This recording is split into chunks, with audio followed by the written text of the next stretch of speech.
Сотрудники УНК МВД по Удмуртской республике и их коллеги из спецподразделения «Гром» задержали ранее судимого жителя города Ижевска.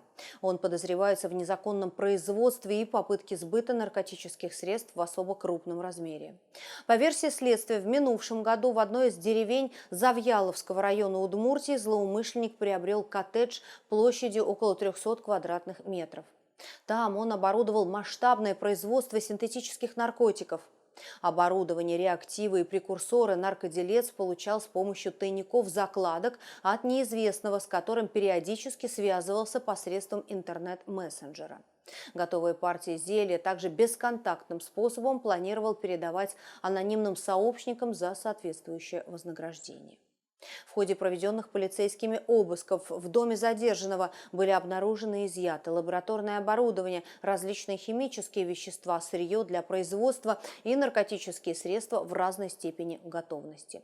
Их масса составила порядка 140 килограммов, что является самым значительным в истории региона количеством. Следователям Следственного управления МВД по Удмуртской республике возбуждены уголовные дела по признакам преступлений, предусмотренных статьями 30 и 228 прим. 1 Уголовного кодекса Российской Федерации.